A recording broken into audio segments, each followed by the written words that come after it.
राज्यात प्रधानमंत्री आवास योजना, पीएम जनमन या केंद्र पुरस्कृत तर रमाई आवास, शबरी आवास, आदिम आवास, पारधी आवास, अटल बांधकाम कामगार वसाहत, यशवंतराव चव्हाण मुक्त वसाहत, पुण्यश्लोक अहिल्यादेवी होळकर आवास, मोदी आवास तसेच धर्मवीर आनंद दिघे घरकुल या योजना राबवण्यात येत आहेत। त्या अंतर्गत आतापर्यंत 44,07,000 घरकुलं मंजूर करण्यात आली आहे।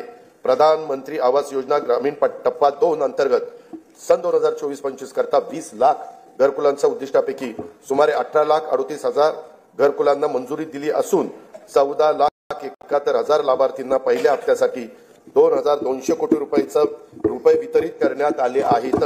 ही योजना राबवण्यात महाराष्ट्र देशात प्रथम क्रमांकावर आहे।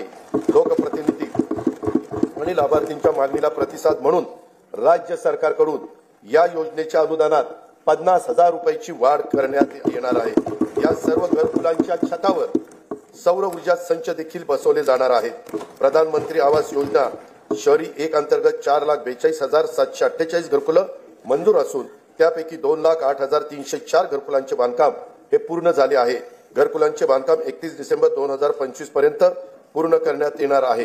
प्रधानमंत्री आवास योजना शहरी 2.0 अंतर्गत पुढील 5 वर्षासाठी 5 लाख घरकुलांचे उद्दिष्ट असून त्यासाठी 8,100 कोटी रुपयाचा निधी उपलब्ध करून देण्यात येणार आहे।